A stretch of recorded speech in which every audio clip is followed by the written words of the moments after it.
வணக்கம். TNPSC group 4 2026 இந்த free test பேட்சில் நீங்களும் ஜாயின் பண்ண விருப்பம் இருந்தால் டிஸ்கிரிப்ஷனில் இந்த டெஸ்ட் பேட்சினுடைய டீட்டெயில்ஸ் இருக்குது. பார்த்துட்டு விருப்பமுள்ள மாணவர்கள் இணைந்து கொள்ளும். வணக்கம். இந்த வீடியோவில் நம்ம 6th செகண்ட் டேர்மு ஜிகேவில் பார்த்தா தேசிய சின்னங்கள் அப்படின்னு ஒரு பாடங்கள் இருக்குது. ஸோ அதையும் பார்க்க போகிறோம். அதுக்கு அடுத்த பாடங்களையும் பார்க்க போகிறோம். ஸோ அதற்கு முன்னாடி டிஎன்பிஎஸ்சி குரூப் 4 2026 ஃப்ரீ டெஸ்ட் பேட்சில் நீங்களும் ஜாயின் பண்ண விருப்பம் இருந்தால் டிஸ்கிரிப்ஷனில் போய் பாருங்கள். இந்த டெஸ்ட் பேட்சினுடைய டீட்டெயில்ஸ்லாம் இருக்கும், பார்த்துட்டு ஜாயின் பண்ணிக்கோங்க. ஆல்ரெடி மாணவர்கள் இணைந்து எழுதிட்டு இருக்காங்க, நீங்களும் அதில் பங்கு பெற்று பயன்படுத்திக் கொள்ளும்.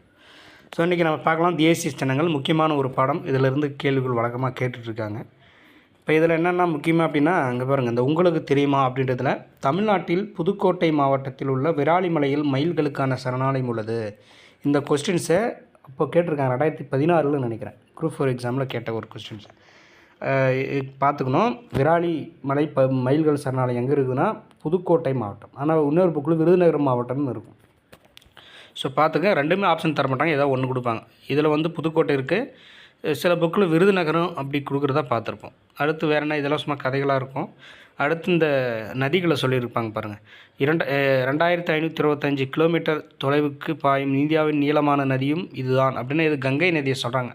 அப்போ கங்கை நதியினுடைய நீளம் வந்தால் 2525 கிலோமீட்டர். அடுத்து பிரம்மபுத்திரா நதி வந்து 2900 கிலோமீட்டர் நீளமுடையது என்றாலும் அது இந்தியாவில் பாயும் தொலைவு குறைவு தான். அதனால் அவ்வளோதான். இப்போ கங்கை நதியும் பிரம்மபுத்திரா நதியும் சொல்லியிருக்காங்க. இந்த அளவுகளை வந்து ஞாபகம் வச்சுக்கோங்க, எவ்வளோ மீட்டர் அப்படின்னு. கங்கை நதி வந்து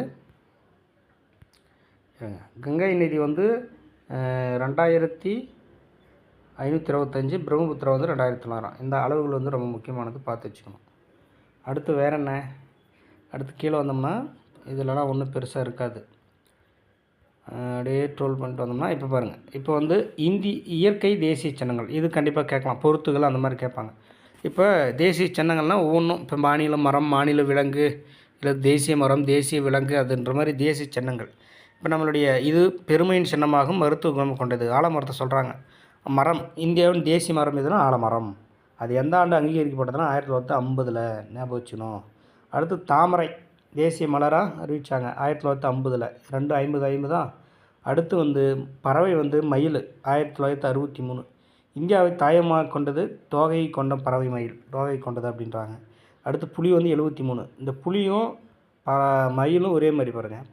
மயில் வந்து 63, புலி 73, 10 தான் டிஃப்ரெண்ட். 63, 73 ஞாபகம் வச்சுங்க. யானை வந்து 2010, இது ஆசியாவின் தாயமாக கொண்டது அப்படின்னு சொல்கிறாங்க. அடுத்து கங்கை ஆறு 2008, லாக்டோபேசிலஸ் 2012, ஆற்று ஓங்கில் 2010, மாம்பழம் 1950. இதெல்லாம் ஞாபகம் வச்சுக்கணும். இதை வந்து எப்படி நீங்கள் ஞாபகம் வச்சுக்கணுன்னா, ஃபஸ்ட்டு இந்த 156 என்னென்ன இருக்குன்றது தனி எழுதிக்கங்க. 150 பாருங்கள், ஆலமரம், தாமரை, அடுத்து மாம்பழம். இதெல்லாம் மர வகைகள் சார்ந்து தான். மரம், தாவரத்தை பற்றி பாருங்கள். மரம் அது ஒரு பூவு, இது ஒரு பழம். இது எல்லாம் பண்ண மரம், பூ, பழம் ஒரு மரத்தில் தான் இது அடங்குது. 1950 ஞாபகம் வச்சுக்கோங்க. மயிலுக்கும் புலிக்கும் புலி வந்து 73, மயில் 63, பறவை வந்து 63, புலி வந்து 73. அப்புறம் என்ன, அது கங்கை ஆறு 2008, 2010 யானை. இதெல்லாம் வந்து தனித்தனியாக ஞாபகம் வச்சுங்க. இது 4. ஆனால் மற்ற இதெல்லாம் கன்ஃபியூஸ் ஆகக்கூடாது. இந்த மாதிரி ஏதாவது ஒரு கோட் வேர்டு நம்ம வச்சு. அடுத்து ராஜனாங்க சொல்லியிருக்காங்க பாரு. ஹோபிபாகஸ் ஹானா உலகில் விஷத்தன்மை கொண்ட மிக நீளமான பாம்பு. இவை இந்தியாவின் மழைக்காடுகள் மற்றும் சமவெளியில் வாழ்கின்றன. ஸோ இதெல்லாம் ஞாபகம் வச்சுங்க. இயற்கை சின்னங்கள் அரசால் ஏற்றுக்கொள்ளப்பட்ட ஆண்டுகள் கொடுக்கப்படலாம், அதுதான் சொல்கிறாங்க, வேறு ஒன்றும் இல்லை. அடுத்து வேறு என்ன இதில் இருக்குது. அடுத்து பாருங்கள், தமிழகத்தின் மாநில இயற்கை சின்னங்கள். மாநில விலங்கு இது வரையாடு. தமிழகத்தினுடைய மாநில விலங்கு வரையாடு. பறவை வந்து மரகத புறா. மலர் வந்து சிங்காந்தல் மலர். மரம் வந்து பனைமரம். தமிழகத்தினுடைய மாநில மரம் இது பனைமரம். அடுத்து இந்த பக்கம் பாருங்கள், தேசிய கொடியை கொடுத்துருக்காங்க பாருங்கள். நமது தேசிய கொடியில் 3 வண்ணங்களும் சம அளவில் கிடைமட்டமாக அமைந்துள்ளன. கிடைமட்டமாக இருக்குன்னா அப்படி ஹரிசாண்டலான்னு அர்த்தம். மேற்பகுதியில் உள்ள காவி நிறம் வீரத்தையும் தியாகத்தையும் குறிக்கிறது. இதெல்லாம் தனித்தனியாக நோட்ஸ் மாதிரி எழுதி நீங்கள் படிக்கலாம். வீரம் என்னென்ன இது, காவி நிறம் எதுக்கு இது குறிக்குது, வீரம், தியாகம். அப்புறம் கீழே இருக்கிற பச்சை நிறம் வந்து செழுமையும் வளத்தையும் குறிக்குது. அடுத்து இடையில் வெள்ளை நிறம் வந்து நேர்மை, அமைதியை குறிக்கிறது. நேர்மை, அமைதி, தூய்மை, இதெல்லாமே ஷார்ட் நோட்ஸ் மாதிரி. நடுவில் கருநீல நிறத்தில் அமைந்துள்ள அசோக சக்கரம் அறவழியையும் அமைதியையும் அளிக்கிறது. கருநீலத்தில் இருக்கிற அது வந்து அறவழி, அமைதி. ஸோ இதெல்லாம் நீங்கள் ஒரு இது மாதிரி நோட்ஸ் மாதிரி போட்டுக்கினீங்கன்னா உங்களுக்கு ஞாபகத்துக்கு வரும். அடுத்து தேசிய கொடியின் நீலாகாரங்கள் 3:2 என்ற விகிதத்தில் அமைந்துள்ளது. நீளம் 3 பங்குனா அகலம் வந்து 2 பங்கு. அப்படி மாற்றிடக்கூடாது. 2:3ன்னு சொல்லிடக்கூடாது. இதே அகல நீள விகிதங்கள் கேட்டால் 2:3ன்னு சொல்லணும். நீள அகலங்கள் கேட்டாங்கன்னா 3:2ன்னு சொல்லணும். ஸோ இது மாதிரிலாம் பார்த்து வச்சுக்கணும். அடுத்து பாருங்கள், உங்களுக்கு தெரியுமான்றதை பாருங்கள். இந்திய தேசிய கொடியை ஆந்திராவைச் சேர்ந்த பெங்காலி வெங்கையா என்பவர் வடிவமைத்தார். இந்திய தேசிய கொடியை வடிவமைத்தவர் யாருன்னா பெங்காலி வெங்கையா. விடுதலை இந்தியாவின் முதல் தேசிய கொடி தமிழ்நாட்டில் உள்ள குடியாத்தத்தில் நெய்யப்பட்டது. விடுதலை இந்தியாவினுடைய முதல் தேசிய கொடி எங்கே? குடியாத்தம், வேலூர் மாவட்டத்தில் இருக்குது. ஸோ இதெல்லாம் கண்டிப்பாக இதில் அந்த கூற்று காரணத்தில் கேட்பாங்க. இதெல்லாம் நல்லா மனப்பாடம் பண்ணிக்கும். இந்திய தேசிய கொடியை வடிவமைத்தார்னா பெங்காலி வெங்கையா, ஆந்திராவை சேர்ந்தவர். இந்த ஸ்டேட்டும் ஞாபகம், ஆந்திரா. அடுத்து வந்து விடுதலை இந்தியாவின் முதல் தேசிய கொடி தமிழ்நாட்டில் குடியாத்தத்தில் வேலூர் டிஸ்ட்ரிக்டில் நெய்யப்பட்டது. இக்கொடியை பண்டித ஜவஹர்லால் நேரு அவர்கள் செங்கோட்டையில் ஏற்றினார். செங்கோட்டையில் தான் முதல்ல ஏற்றுறாங்க. 1947 சுதந்திர தினத்தில் ஏற்றுனாங்க. இக்கொடி தற்போது சென்னையில் உள்ள புனித ஜார்ஜ் கோட்டையில் அருங்காட்சியகத்தில் இருக்குது. சென்னையில் தான் இருக்குது. இதெல்லாமே எப்படி வேணாலும் கேள்வி கேட்பாங்க, நம்ம பார்த்துக்கணும். அடுத்து அசோக சக்கரம் 24 ஆரங்கள் கொண்டு தெரியும். திருப்பூர் குமரனை பற்றி சொல்லியிருக்காங்க. திருப்பூர் குமரன் ஈரோடு மாவட்டத்தில் உள்ள சென்னிமலையில் பிறந்தார். அவர் எங்கே பிறந்தார்ன்றதை ஞாபகம் வச்சுக்கணும். அவருக்கு பேர் தான் திருப்பூர் குமர், ஆனால் அவர் பிறந்த மாவட்டம்னா ஈரோடு மாவட்டம். இள வயதிலிருந்தே இந்திய விடுதலை போராட்டத்தில் கலந்து கொண்டார். 1932 காந்தியடிகளை கைது செய்ததை கண்டித்து நாடெங்கிலும் போராட்டங்கள் நடைபெற்றன. காந்தியை விடுதலை செய்ய கோரி நடந்த போராட்டத்தில் திருப்பூர் குமரன் கலந்து கொண்டார். காவல்துறையினரின் கடுமையான தாக்குதலுக்கு உட்பட்டு உயிர் துறந்தார். போராட்டக் களத்தில் உயிர் நீத்த போதும் மூவர்ண கொடியை கீழே விடவில்லை. இதனால் திருப்பூர் குமரன் கொடிகாத்த குமரன் என அழைக்கப்படுகிறார். அவரது தியாகத்தை நினைவு கூறும் வகையில் அவரது நூற்றாண்டில் இந்திய அரசு அவரது உருவம் பொறித்த அஞ்சல் தலை வெளியிட்டு சிறப்பித்தது. ஓகேவா? நினைவு கூறும் வகை அவர் பிறந்த நூற்றாண்டில் தான் அந்த அஞ்சல் தலை வெளியிட்டிருக்காங்க. அப்படின்னா ஞாபகம் வச்சுக்கணும். அவரோட பிறந்த வருஷத்துலேருந்து 32 அவர் பிறந்த வருஷத்தை பார்த்துட்டு அதிலேருந்து நூற்றாண்டு பார்த்துக்கணும். அடுத்து தேசிய இலச்சினை. சாரநாத் அசோகத்தூணின் உச்சியில் அமைந்திருக்கும் நான்முகச் சிங்கம் இந்தியாவின் தேசிய இலச்சினையாக ஜனவரி 26, 1950 அன்று ஏற்றுக்கொள்ளப்பட்டது. தேசிய இலச்சினை வந்து என்றைக்கு ஏற்றுக்கொள்ளப்பட்டதுன்னு கேட்பாங்க. ஜனவரி 26, 1950. அடுத்து இதன் அடிப்பகுதியில் சத்தியமேவ ஜெயதே என பொறிக்கப்பட்டுள்ளது. வாய்மையே வெல்லும் என்பதே இதன் பொருளாகும். இது ஒரு பொருள் வந்து வாய்மையே வெல்லும். தேசிய இலச்சினை மேல் பகுதி அடிப்பகுதி என 2 பகுதிகளை கொண்டது. இதை பாரு, இதுதான் மேல் பகுதி, இது அடிப்பகுதி. எதை சொல்கிறாங்க? மேல் பகுதி 4 சிங்க உருவங்கள் ஒன்றுக்கொன்று பின்பக்கமாக பொருந்துள்ளமாறு வட்ட வடிவமான பீடத்தில் அமைந்துள்ளது. 4 சிங்கங்கள், ஆனால் நம்மளுக்கு 3 மட்டும் கண்ணுக்கு தெரியும், ஆனால் 4 சிங்கங்கள் இருக்கும். நமது இலச்சினையில் 3 சிங்க உருவங்கள் மட்டுமே காண இயலும். அடிப்பகுதியில் என்னென்ன இருக்குதுன்னு பார்க்கலாம். யானை இருக்குது. யானை வந்து ஆற்றலை குறிக்குதான். குதிரை இருக்குது. குதிரை வந்து வேகத்தை குறிக்கிறது. காளை வந்து கடின உழைப்பு. சிங்கம் வந்து கம்பீரம். ஆகிய 4 உருவங்கள், 4 விலங்குகள் கொடுத்துருக்காங்க. யானை, குதிரை, காளை, சிங்கம். யானை வந்து ஆற்றல், ரொம்ப சக்தியான பலமாக இருக்கிறதுனால. காளை வந்து கடின உழைப்பு, நம்ம ஏறு ஓட்டுறதுக்கு இதெல்லாம் பயன்படுத்துகிறோம். அப்புறம் குதிரை வந்து நம்ம ஒரு இடத்துல இன்னொரு இடத்துக்கு ஸ்பீடாக போகிறதுக்கு பயன்படும், அதனால தான் வேகத்துக்கு குறிக்கிறது. சிங்கம் வந்து கம்பீரமாக இருக்கிறதுக்காக. ஆகிய உருவங்கள் அமைந்துள்ளன. இவ்வுருவங்களுக்கிடையே தர்ம சக்கரம் அமைந்துள்ளது. இந்த இலச்சினை இந்திய அரசின் அலுவல் முறை கடித முகப்புகளிலும் இந்திய நாணயங்களிலும் கடவுச்சீட்டுகளிலும் பயன்படுத்தப்படுகின்றன. அடுத்து பாருங்கள். அசோகர் காலத்தில் சாரநாத் தூணின் உச்சியில் அமைந்திருந்த நான்முக சிங்கம் தற்போது சாரநாத் அருங்காட்சியகத்தில் இருக்குதான். சாரநாத் அருங்காட்சியகத்தில் இருக்குது அப்படின்னு சொல்கிறாங்க. இப்போ அது எங்கே இருக்குன்னா சாரநாத் அருங்காட்சியகத்தில். அடுத்து தேசிய கீதம். ஜனகணமன நமது தேசிய கீதமாகும். இது இந்தியாவின் இறையாண்மை மற்றும் ஒருமைப்பாட்டிற்கு அடையாள சின்னமாக விளங்குகிறது. இப்பாடல் ரவீந்திரநாத் தாகூரால் வங்காள மொழியில் எழுதப்பட்டது. அப்போ தேசிய கீதத்தை எழுதியவர் யாருன்னா ரவீந்திரநாத் தாகூர். எந்த மொழியில் எழுதினாங்க அப்படின்னா வங்க மொழியில் எழுதினாங்க. இது ஒரு கொஸ்டின். இதன் இந்தி மொழியாக்கம் ஜனவரி 24, 1950 இந்திய அரசியலமைப்பு சபையால் தேசிய கீதமாக ஏற்றுக்கொள்ளப்பட்டது. நல்லா கவனிச்சுட்டு இதுக்கு ஒரு சின்ன ஞாபகம், ஒரு கோட்வேர்டு. இப்போ தேசிய இலச்சினை வந்து ஜனவரி, அதாவது குடியரசு தின நாளுன்னு தான் ஏற்றுக்கிறாங்க இலச்சினையை.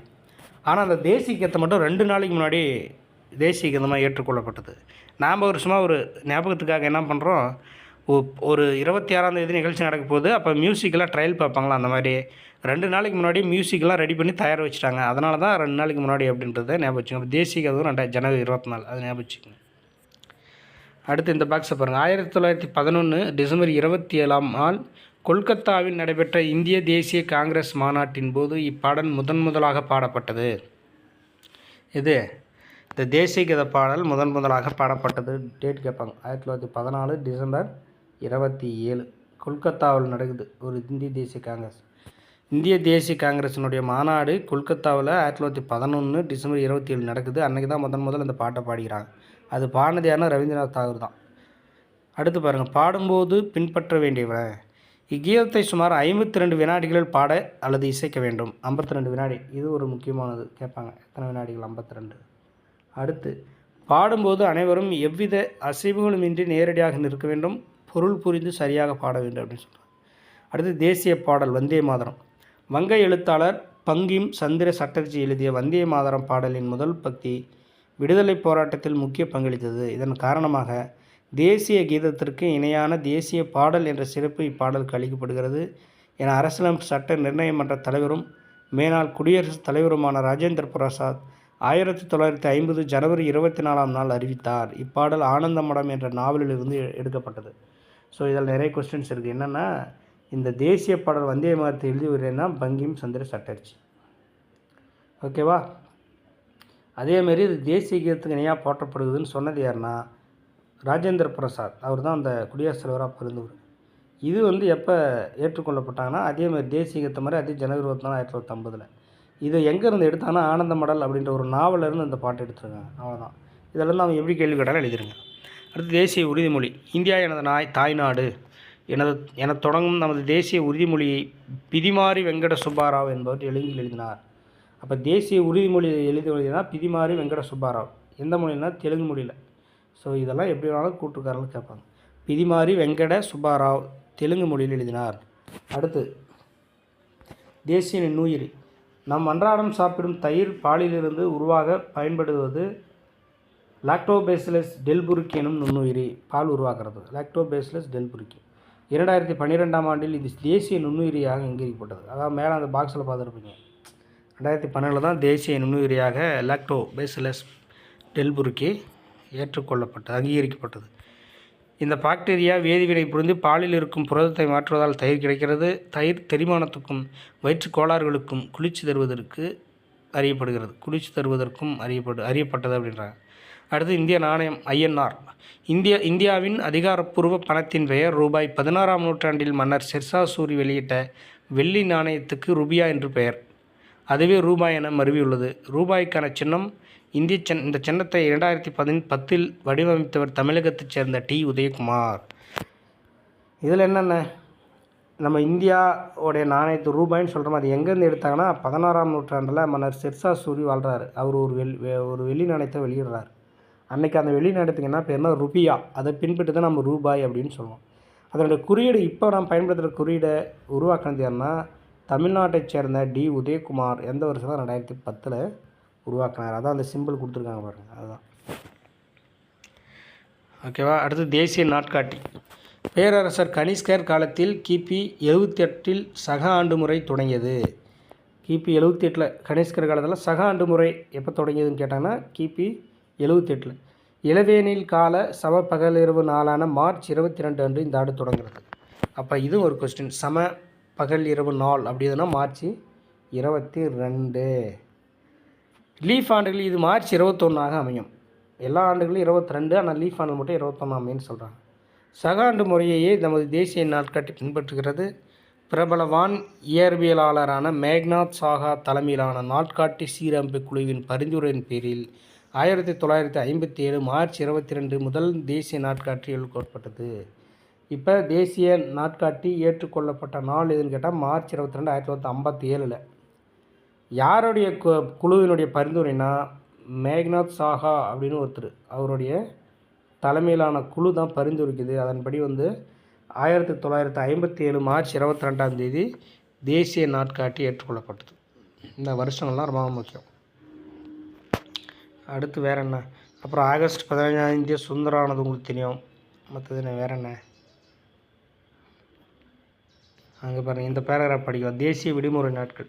ஒவ்வொரு ஆண்டும் ஆகஸ்ட் 15ஆம் தேதி இந்திய சுதந்திர நாள். ஆங்கிலேயர்களுக்கு எதிரான விடுதலை போராட்டத்தில் நாடு விடுதலை பெற்ற நாள் இது. உலகின் மிக சிறிய ஜனநாயக நாடு உதித்த நாளாகவும் கருதப்படுகிறது.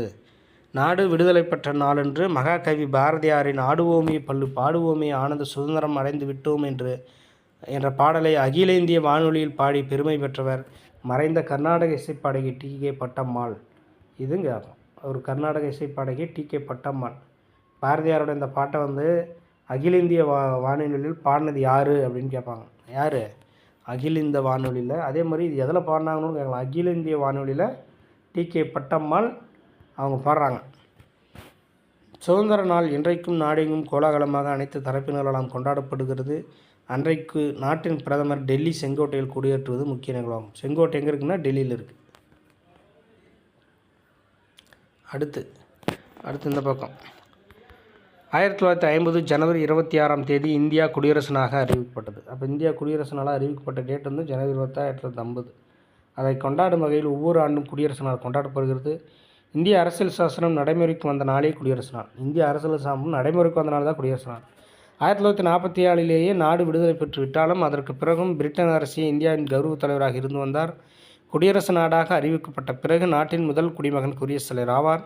குடியரசு நாளில் அவர் டெல்லி கர்த்தவ்யாபாத்தில் தேசிய கொடியேற்றுவார். கடமை பாத் அப்படின்றாங்க. என்னது கர்த்தவ்யாபாத் அப்படின்னு ஒரு இடம். அங்கே தான் வந்து குடியரசுத் தலைவர் வந்து குடியரசுத் தலைவர் நாளில், அதாவது குடியரசு தினத்தினன்னு குடியரசுத் தலைவர் ஏற்றுவார். சுதந்திர தினத்தினன் கொடியாத்திரத்தான பிரதமர் செங்கோட்டையில் ஏற்றுவார். அடுத்து இந்திய குடியரசு நாளில் 3வது நாளான ஜனவரி 29 அன்று பாசறைக்கு திரும்புதல் விழா சிறப்பாக கொண்டாடப்படும். இது கேட்கலாம். பாசறைக்கு திரும்பும் விழா எந்த டேட்டில் நடக்குதுன்னா ஜனவரி 29 ஞாபகம் வச்சுக்கணும். குடியரசு நாளினுடைய 3வது நாள் அப்படி சொல்கிறாங்க. அந்நாளில் தரைப்படை, கடற்படை, விமானப்படையைச் சேர்ந்த இக்குழுவினர்கள் இசைக்குழுவினர்கள் நிகழ்ச்சியை நடத்துவர். குடியரசுத் தலைவர் இந்நிகழ்வின் முதன்மை விருந்தினர் ஆவார். இவ்விழாவின் ஒரு பகுதியாக மாலை 6 மணிக்கு குடியரசுத் தலைவர் மாளிகை மின் விளக்குகளால் அலங்கரிக்கப்படும். இப்போ இங்கே பாருங்கள், இதில் திடீர்னு இதெல்லாம் நம்ம அசால்ட்டாக வைப்போம். இந்நிகழ்வினுடைய முக்கிய விருந்தினர் யார் அப்படின்னா குடியரசுத் தலைவர். திடீர்னு ஒரு கேள்வி கேட்குறாங்க. பாசறைக்கு திரும்பும் நாளினுடைய முக்கிய விருந்தினர் முதன்மை விருந்தினர் யார் அப்படின்னா உடனே வேறு நாட்டு வந்து யாரை கூட்டிகிட்டு வந்திருக்கா அவங்களா இருக்கும் அப்படின்னு நம்ம எதாவது யோசிப்போம். திடீர்னு படிக்கலன்னா ஆப்ஷனில் அந்த மாதிரி கொடுத்தாங்கன்னா குடியரசுத் தலைவர் தான் ஞாபகம் வச்சுங்க. அடுத்து காந்தி ஜெயந்தி. தேசத்தந்தை மகாத்மா காந்தியின் பிறந்தநாளான அக்டோபர் 2 தேசிய நாட்களில் ஒன்றாக அங்கீகரிக்கப்பட்டு கொண்டாடப்படுகிறது. அவர் பிறந்த நாள் காந்தியின் பிறந்தநாளை சர்வதேச அகிம்சை நாளாக 2007 அங்கீகரித்து ஐநா சபை கொண்டாடி வருகிறது. ஐநா சபை வந்து 2007 இவர் பிறந்த அக்டோபர் 2 அப்படின்ற டேட்டை காந்தி பிறந்தநாளை சர்வதேச அகிம்சை தினமாக கொண்டாடினு வருது. யார்? ஐநா சபை கொண்டாடினு வருது. அவ்வளோதாங்க இந்த பாடம். ஸோ இன்றைக்கி இந்த பாடத்தில் என்ன இருக்குது பார்க்கலாம். இதெல்லாம் தேசிய பாடலான வந்தே மாதர பாடலை இயற்றியவர் யாருன்னா வந்தே மாதர பாடலை இயற்றியவர் பங்கிம் சந்திர சட்டர்ஜி. ஓகேவா? அடுத்து இந்தியாவின் தேசிய கீதம் எது? ஜனகன மனகதி. அடுத்து ஆனந்த மடம் என புகழ்பெற்ற நாவலை எழுதியவர் யாருன்னா இவர் பங்கிம் சந்திர சட்டர்ஜி. ஏன்னா அந்த பாட்டு வந்தே மாதர பாட்டு ஆனந்த மடத்துலேருந்து தான் அப்போ அது எழுதினு ஒரு தான் இருக்கும். டேஸ் பிறந்தநாளை சர்வதேச அகிம்சை தினமாக கொண்டாடினா மகாத்மா காந்தி. நம் தேசிய கொடியில் உள்ள அசோக சக்கரத்தின் நிறம் எதுனா கருநீல நிறம். இந்திய விடுதலை நாளில் பறக்க விடப்பட்ட முதல் தேசிய கொடி டேஸ் அருங்காட்சியகத்தில்னா டெல்லி செங்கோட்டையில் இருக்குது. இது டெல்லி சென்னை கோட்டையில் இருக்குது. சென்னை புனித ஜார்ஜ் கோட்டையில் இருக்குது. தேசிய கீதத்தை இயற்றியவர் யாருன்னா ரவீந்திரநாத் தாகூர். இது வந்து 52 வினாடிகள் தேசிய கீதம் பாடுவதற்கு எடுத்துக்கொள்ள வேண்டிய கால அளவு. 1896 தேசிய காங்கிரஸ் மாநாட்டின் போது வந்தே மாதரம் பாடலை பாடியவர்னா ரவீந்திரநாத் தாகூர். ரெண்டுமே அவர் தான் படிப்பார். விடுதலை நாளின் போது டெல்லியில் கொடியேற்றுப்பவர் யார்? டெல்லியில் பிரதமர் அமைச்சர். இதே வந்து குடியரசு நாள்னா குடியரசுத் தலைவர். அவ்வளோதாங்க. ஸோ இதெல்லாம் பார்த்துக்குங்க. இந்த பொறுத்துக்க ரவீந்திரநாத் தாகூர் அப்படின்னா தேசிய கீதம். பங்கிம் சந்திர சட்டர்ஜினா தேசிய பாடல். பெங்காலி வெங்கையான யார்? தேசிய கொடியை வடிவமைத்தவர். அடுத்து வந்து மேக்நாத் சாகர் வந்து வான் இயற்பியலாளர். அவ்வளோதான். இந்த பொறுத்துக்க இதெல்லாம் பார்த்துங்க. ஓகே. அடுத்து நம்ம வந்து அடுத்த கிளாஸில் வந்து இந்திய அரசியலமைப்பு சட்டம் அடுத்து இருக்கிற பாடங்களை போகலாம். இதே வந்து நம்மளுக்கு 20 நிமிஷம் வந்துடுச்சு. அதனால் அடுத்த வகுப்பில் இந்த பாடங்கள் போகலாம். இந்திய அரசியலமைப்பு சட்டம் அதெல்லாம். ஓகே, நன்றி. இந்த ஃப்ரீ டெஸ்ட்டில் ஜாயின் பண்ண இருக்கிறவங்க டிஸ்கிரிப்ஷன் பார்த்துட்டு ஜாயின் பண்ணிக்கோங்க.